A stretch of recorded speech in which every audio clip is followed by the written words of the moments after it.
one of the stories that jumped out to me right from the very beginning is that tables are turned.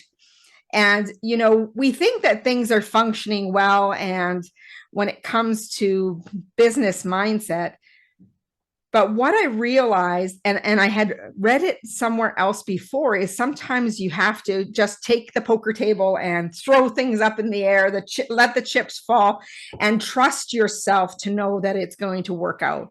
And I would love for you just to tell us about that experience and sharing a little bit more about that story before I dive into more questions about you and Tulip Media Group and everything like that.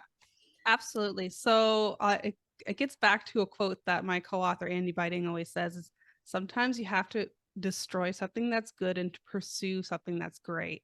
And while we had a functioning business, we woke up one day and said, something is wrong. Our cost of acquisition is $40,000. We were spending thousands and thousands of dollars on cold calls, trade shows, talking to people who weren't raising their hands with the problems that we were trying to solve. And we just realized we had to do something different. So, like you said, we flipped the table overnight and we started doing marketing different. And within a few months, our cost of acquisition was down from 40,000 to 4,000. It was a scary time. It's sometimes uncomfortable, but like you said, you have to trust your gut and you have to go with what you think is going to be great for your business. Yeah. And there's a quote that the book starts with by Deepak Chopra: all great changes are preceded by chaos. Yes. And that chaos involved deciding to slash a bunch of the sales team. Yep. And I was just like, wow. But what made sense was that the marketing group was already doing a lot of the selling by sharing what it means to the customer and why it was so important, and the compelling stories that drew people in. Yeah. And that's what we realized what was wrong. Our sales and marketing team weren't working together. Now, our book is saying double sales, zero salespeople. We're not advocating for you to slash your sales team like we did. That was a big move that we had to make as a company. What we're asking you to do is look at your business development strategy differently and ask yourself, is there a better way that you can build a machine that's going to be better automation, that's going to convert faster, and that your team is just so much leaner and stronger?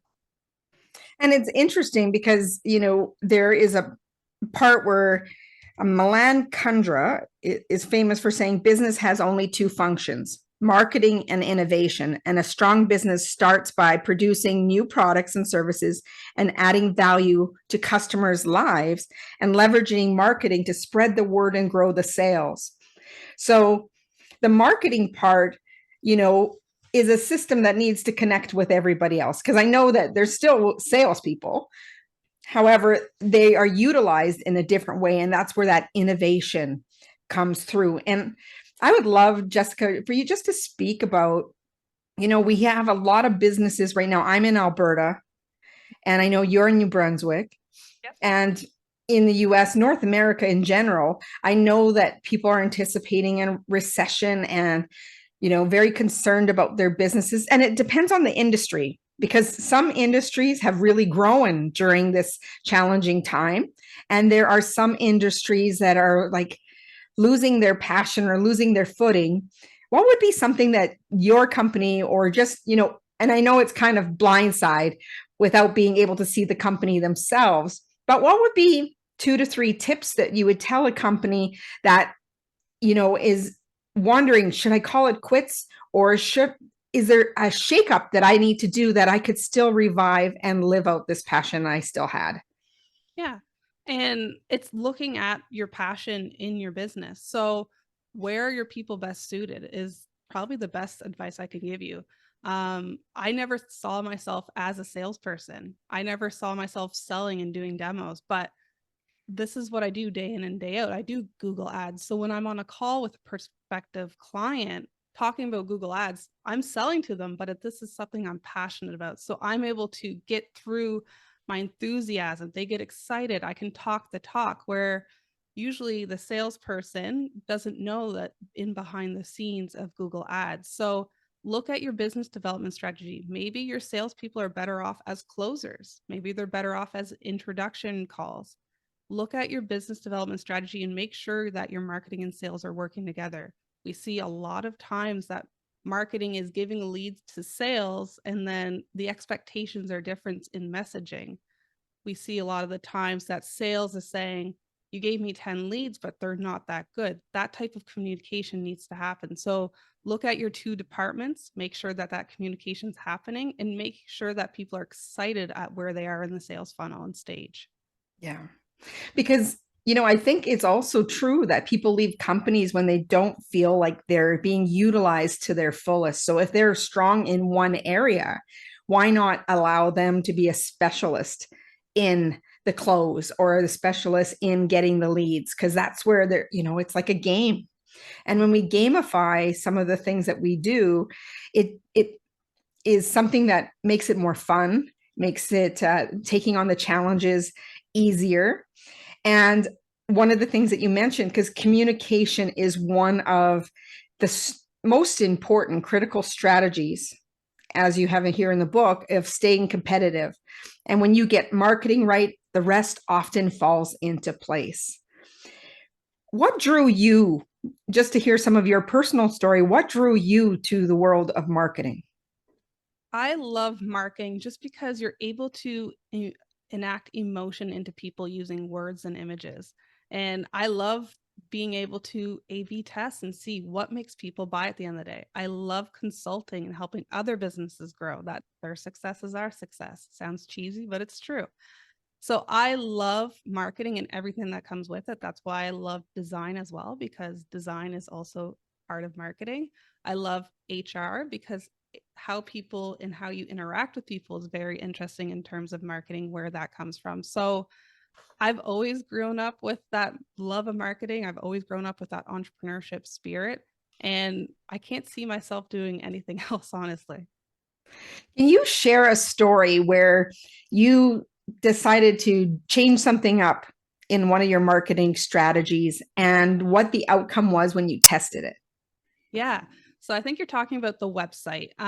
We realized our Google ads weren't converting well. And one of the things that Tulip Media does very well is uh, print marketing, which is custom magazines and newsletters. And on our website, we realized that we were doing PPC advertising or Google advertising for magazines, but the first thing you saw on a mobile screen when you went to that landing page was newsletter marketing. So we realized very quickly that our messaging wasn't lining up with what we were trying to sell. So when people were clicking on that ad, they saw newsletters, but in reality, on our desktop, we were seeing magazines. So it, like we've always said, it comes down to making sure your messaging is aligned, but also A/B testing everything. So if you do something on your desktop screen, make sure it looks the same on your mobile, because you'd be surprised making that one little tweak can do for your business. I believe we went from one lead a week, just switching those two things on that landing page, to one lead a day. So little things like that can really impact your business. And that's why you have to always stay on top of your marketing and optimize it. That's fascinating. I think, we take for granted that if we do it on the desktop, it's going to automatically look good on the mobile, and it can have pictures all over the place, words cut off, so many different things. And when you're helping people with their websites or even in the ads, what is the most important thing that people need to pay attention to in the messaging? Mhm. So this goes back to, we are a StoryBrand certified agency. So if anybody's read Donald Miller Building a StoryBrand, you'd be very familiar with this term StoryBrand. And what it means as an agency to be certified is that we're really good at creating messaging that's going to convert at the end of the day. So when we're doing a website, we always keep in mind that what is the problem our visitors are having and what solutions are we bringing to the table. So as a business, for example, if you're an insurance agency selling business insurance, in the first 3 to 5 seconds, I want you to be able to tell me as a visitor that you sell business insurance, how it helps my business survive and thrive, and what that call to action is going to be. A lot of businesses miss out on having a call to action on their page. And that's really an important key factor that you might be missing. What would be there's different lead magnets I know that people have. Sometimes it's a one-page report, sometimes it's a mini course even. What are you finding most effective right now? People love engagement. So if people aren't ready to buy from you, having these little mini downloads are very important on your site. So we've seen probably the most successful are quizzes. Now, if you're B2C, coupons are a big thing. Everybody loves saving money, especially in this economy.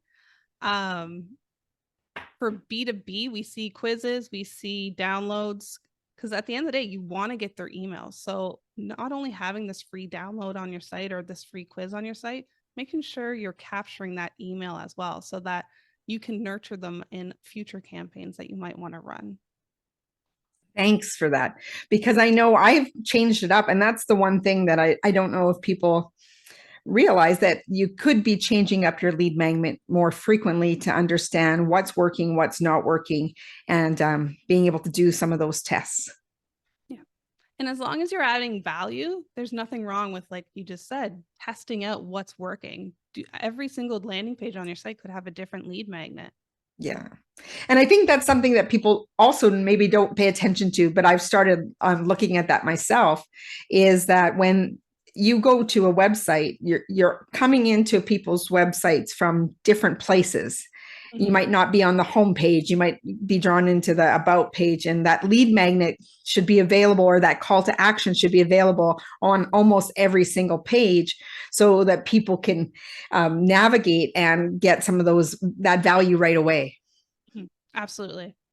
So in the book, you talk about something called BANT, and it's an approach that you recommend incorporating to the sales process. Can you tell us a little bit about what BANT stands for and what it involves?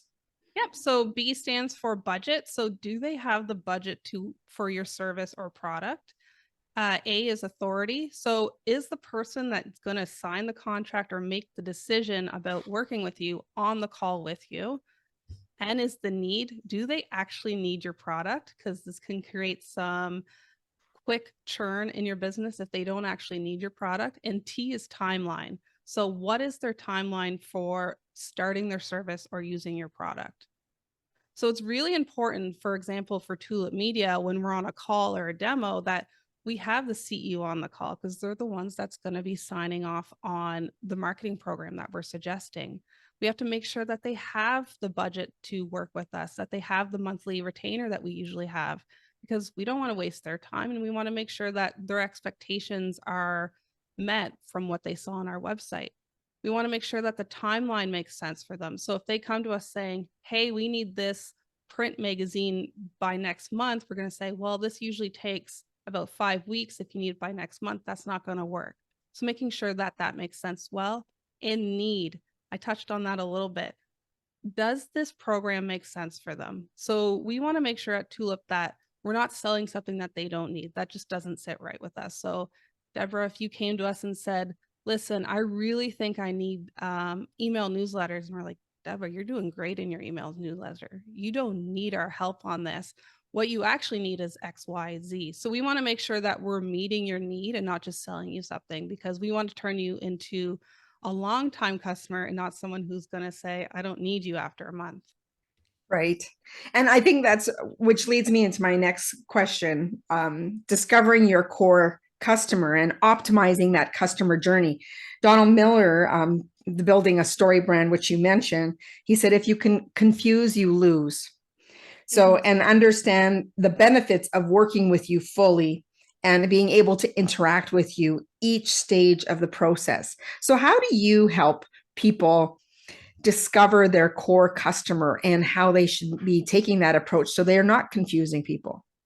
So it goes back to the story brand framework and doing an exercise with all of our clients before we even start their program. So when they first start their program as part of the orientation call, we sit down with them for an hour and we ask them questions on, who is your character? So are they a CEO? Are they a marketing director? And we really dive into, it's kind of similar to a buyer's persona for those listening, but we really dive into their character. We really discover what their problem is. So for example, Tulip Media's problem is, most of the time the people we're working with they're spending too much time and money on marketing that's not working. We're providing that solution in our messaging. We're showcasing the guide. we're showcasing a plan, we're looking at the call to actions, and we're looking at success and failure. And failure can sometimes scare people in their messaging, I know, but it's a very important thing to agitate in your messaging, not too much. You don't want to scare them off with too much failure in your messaging, but something to showcase in your messaging just to remind them why they're on your site and why they need to interact with you. Right. And to go back to Dawn's quote there, if you confuse, you lose. It's so true. You have 3 to 5 seconds to capture someone's interest on your site. So if you have very ambiguous messaging, or what we call the curse of knowledge, using terms and verbiage in your marketing that you know, but your consumers don't, you're going to lose that customer. So can you have more than one character? Like I know sometimes they call it the avatar, the character, but sometimes when I think people are defining that customer base, they're like, well, I have all these different clients. They all come from different backgrounds, and somebody's 35, somebody's 55. They're different places in their life journey as well. So I'm just curious, how do you help people, when they say, but there's so many different characters? How do I narrow this down?